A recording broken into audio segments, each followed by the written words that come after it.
Hello दोस्तों, मैं नीरज कुमार आपका इस यूट्यूब के प्यारे प्लेटफॉर्म पर आपका स्वागत करता हूँ। आज हम बॉटनी से रिलेटेड कुछ क्वेश्चन करेंगे। इसमें हमने पहला चैप्टर लिया है cell unit of the life. इसमें हमने कुछ क्वेश्चन लिए हैं जो नीट में पूछे गए हैं, आगे भी पूछे जा सकते हैं।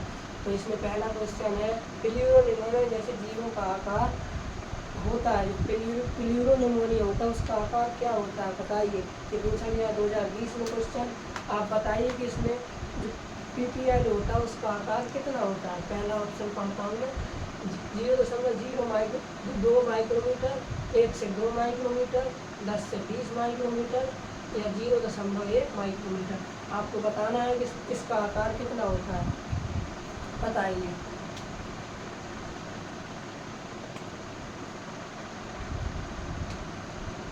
मुझे उम्मीद है कि आपने बता दिया होगा। इसका पहला ऑप्शन होगा 0.1 माइक्रोमीटर।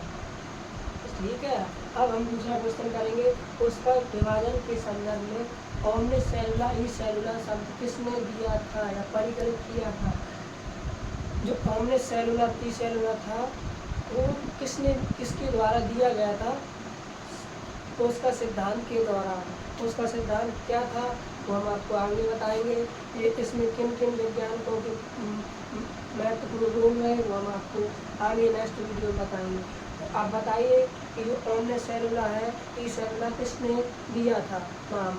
तो पहला ऑप्शन पढ़ता हूँ Rudolf Virchow, second option Theodor Schwann, third option Schleiden और फोर्थ ऑप्शन एरिस्टोटल।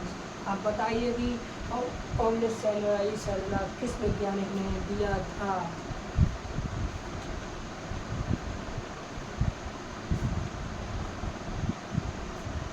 मुझे उम्मीद है कि ये भी आपको क्वेश्चन आपने सही बताया होगा। इसका आंसर है रुडोल्फ विर्चो। रुडोल्फ विर्चो वैज्ञानिक थे जिन्होंने उसका सिद्धांत का रूपांतरण भी किया था और इन्होंने ये भी बताया था कि ओमनी सेलुला ई सेलुला नाम दिया था। इन्होंने कहा था कि जो पुरानी कोशिकाएँ हैं उसी से नई कोशिकाओं का निर्माण होता है, नई कोशिकाओं का। ये क्वेश्चन आपको उम्मीद है मुझे कि समझ में आ गया होगा। कहाँ से क्वेश्चन जो cell unit of the life है उसमें जो उसका विभाजन दिया है उससे पूछा गया है, सेल प्रिंसिपल से। ठीक है, अब हम चलते हैं अगले क्वेश्चन पे। प्रोकैरियोट में निम्न में से कौन सा एक अंतःपिंड नहीं पाया जाता। बताइए कि which of the inclusion bodies किस में नहीं पाई जाती है।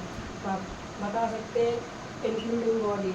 पहला option cyanophycean particle, second option glycogen particle, third option polysome और फोर्थ ऑप्शन फॉस्फोरस पार्टिकल। पहले तो मैं आपको ये बता देता हूँ कि इंक्लूजन बॉडी होती क्या है। ये होती है जो प्रोकैरियोट कोशिका होती है उसमें जो केंद्रक होता है, केंद्रक में प्लाज्मा होता है, उसमें जो बचा कुचा पदार्थ होता है वो प्लाज्मा के रूप में संग्रहित हो जाता है, जिसको कहते हैं इंक्लूजन बॉडी। आपको बताना है कि इंक्लूजन बॉडी किसमें नहीं पाई जाती है। उम्मीद है कि आपने बता दिया होगा। इसका आंसर पॉलीसोम, क्योंकि ये सब साइनोफाइसिस पार्टिकल, ग्लाइकोजन पार्टिकल्स और फॉस्फोरस पार्टिकल ये सब इंक्लूजन बॉडी का हिस्सा होते हैं, इसमें पाए जाते हैं। लेकिन पॉलीसोम संरचना होती है वो क्या होती है, जो mRNA होता है उसमें जब बहुत से RNA जुड़ जाते हैं तो पॉलीराइबोसोम संरचना बनती है। ये आपके तीनों क्वेश्चन हुए। अगर और भी क्वेश्चन चाहिए तो कमेंट करके बताइए। इस चैप्टर का चाहिए हम आपको ज़रूर देंगे।